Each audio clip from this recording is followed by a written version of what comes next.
Japan just accelerated its gold reserve accumulation quietly and methodically right as every mainstream analyst was focused on the Bank of Japan's interest rate decisions and the yen's volatility against the dollar.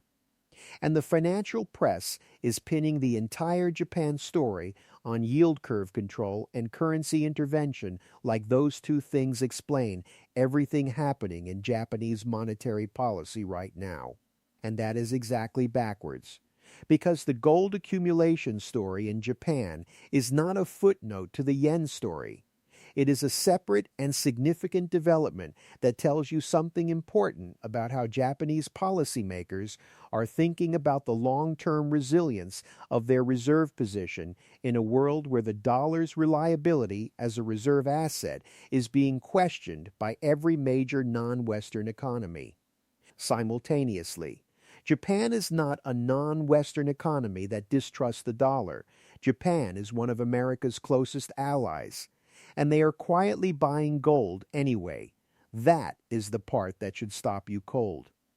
I am recording this right now from Denver, and I want you to comment what day and date you are watching from, because Japan's monetary story is one of the most underreported in the world, and I want to document when people start paying attention to it.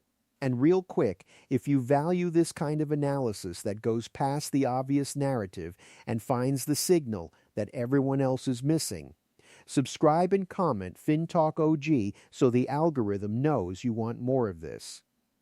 Now here is the thing that is flying around in the corners of the macro world but has not made mainstream headlines. Japan, the third largest economy in the world and one of the largest holders of US Treasuries, is quietly increasing its gold reserves. Not dramatically, not in a way that triggers headlines, steadily, methodically, in the way that a sophisticated reserve manager diversifies when they are thinking in decades rather than quarters. And when you combine that gold accumulation with Japan's other monetary policy decisions, the yen weakness, the bond market stress, the transition away from yield curve control, the picture that emerges is of a country that is actively managing the risk that its enormous Treasury holdings represent in a world that is less dollar-centric than it was when those positions were built. So I am going to break down three things. First, what Japan's actual reserve composition looks like, how it is changing, and why the gold accumulation is more significant than its modest size suggests.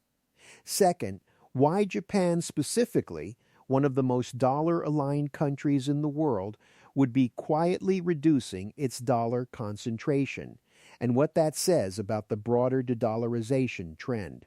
And third, what Japan's monetary situation means for gold globally and how you should be thinking about it as an investor. So let's start with what we can verify.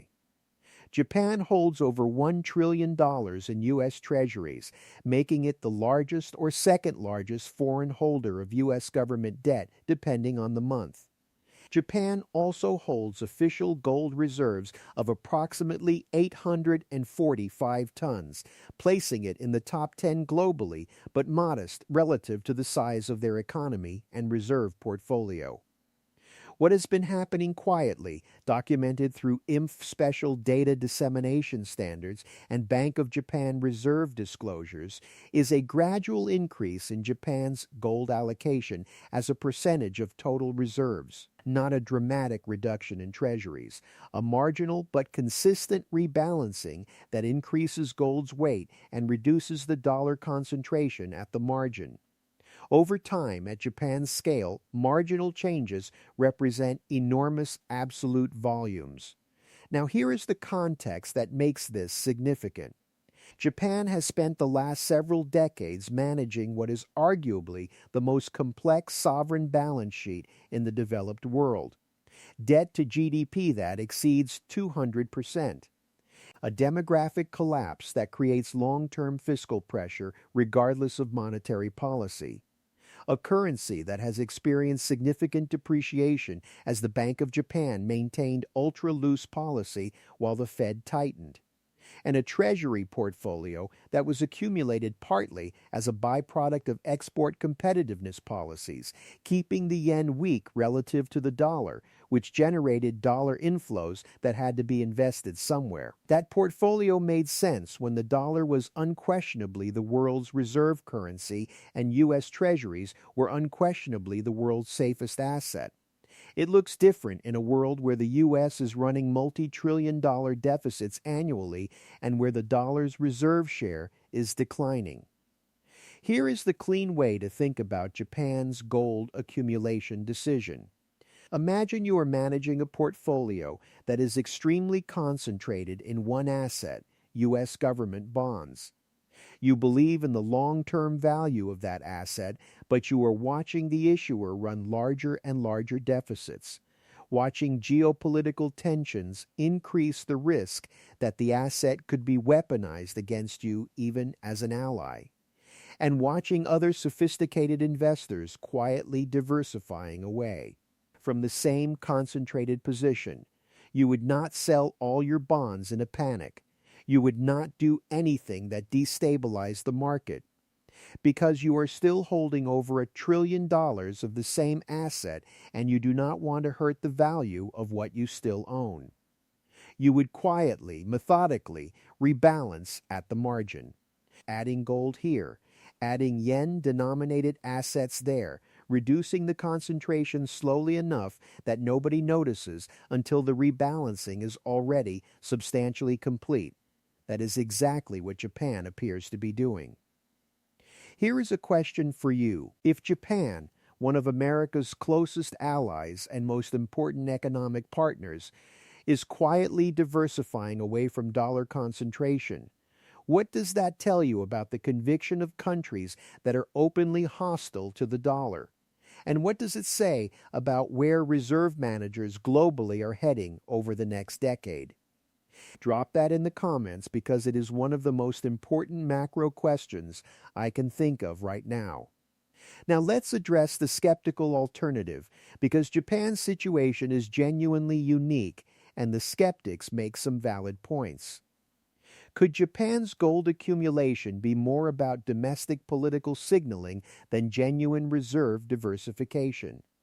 Could it be a relatively minor portfolio management decision that does not reflect a strategic shift? Yes. Japan operates in a complex political relationship with the United States, and any move that looks like a significant pivot away from dollar assets creates diplomatic complications. So the accumulation being modest and gradual could reflect political constraints on how bold Japan can be rather than a lukewarm commitment to the thesis. Here is what that skeptical case cannot fully explain. Japan's treasury reduction has been happening at meaningful scale over recent years. They are not just adding gold, they are reducing their treasury exposure simultaneously. Both of those things happening together constitute a directional portfolio rebalancing that goes beyond optics. When a country is selling an asset and buying a different asset at the same time over multiple years, that is a strategy, not a coincidence. And I am going to say something that might annoy both sides. Japan's gold accumulation is not going to single-handedly move the global gold market. Their scale is significant, but not large enough to be the primary driver of gold prices on its own. What Japan's accumulation does is validate the trend. When a country as close to the U.S. as Japan is diversifying its reserves, when a country with as much to lose from dollar instability as Japan is adding gold, that tells every other reserve manager in the world that the trade is legitimate. It is not just adversaries or non-aligned countries who are doing this. It is a key ally. And that validation has a multiplier effect on the broader reserve diversification trend that is far larger than Japan's individual purchases.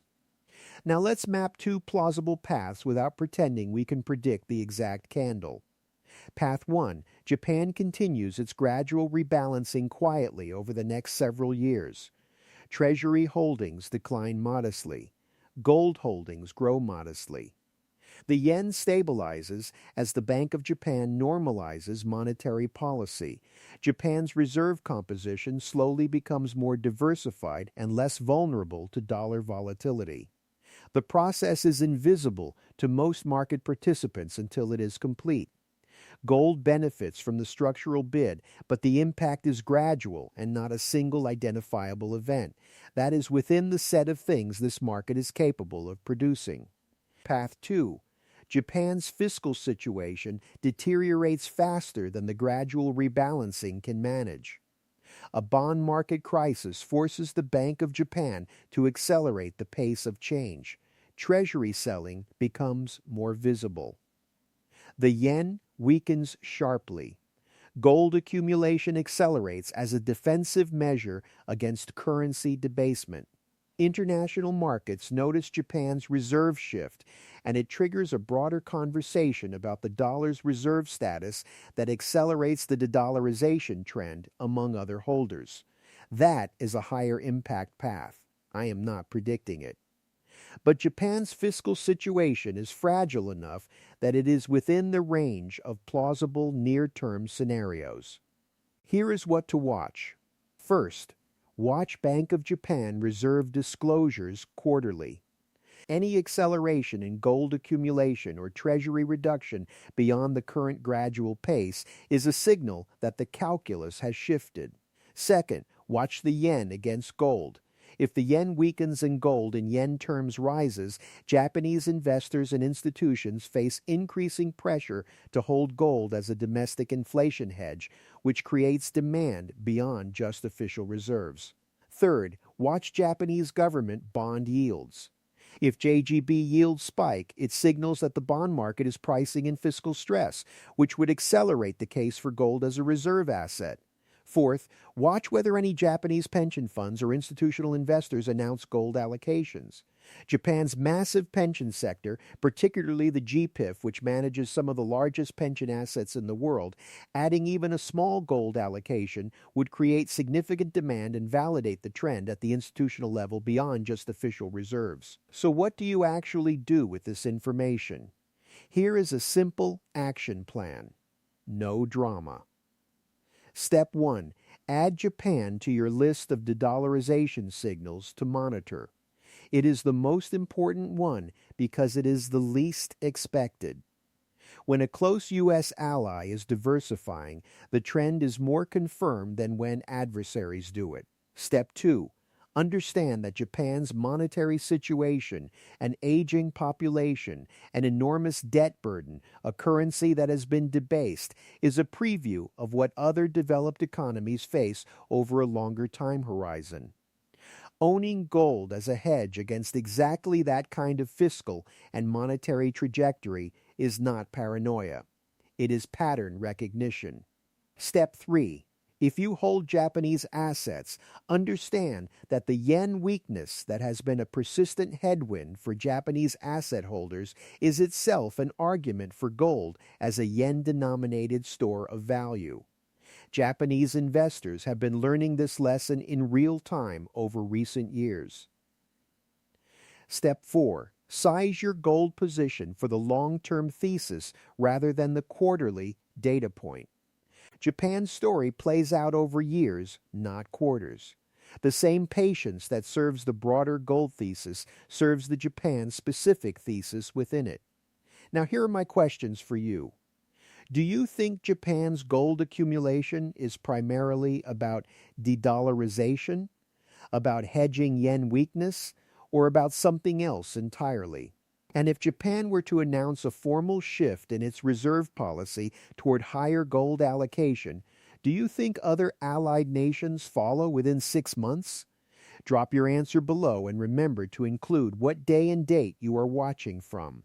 Subscribe and comment FinTalk OG so I know you want updates every time Bank of Japan reserve data or Japanese fiscal news gives us more clarity on this story. And share this with someone who thinks the dollarization is just something hostile nations do and has not realized that America's own allies are quietly doing the same thing.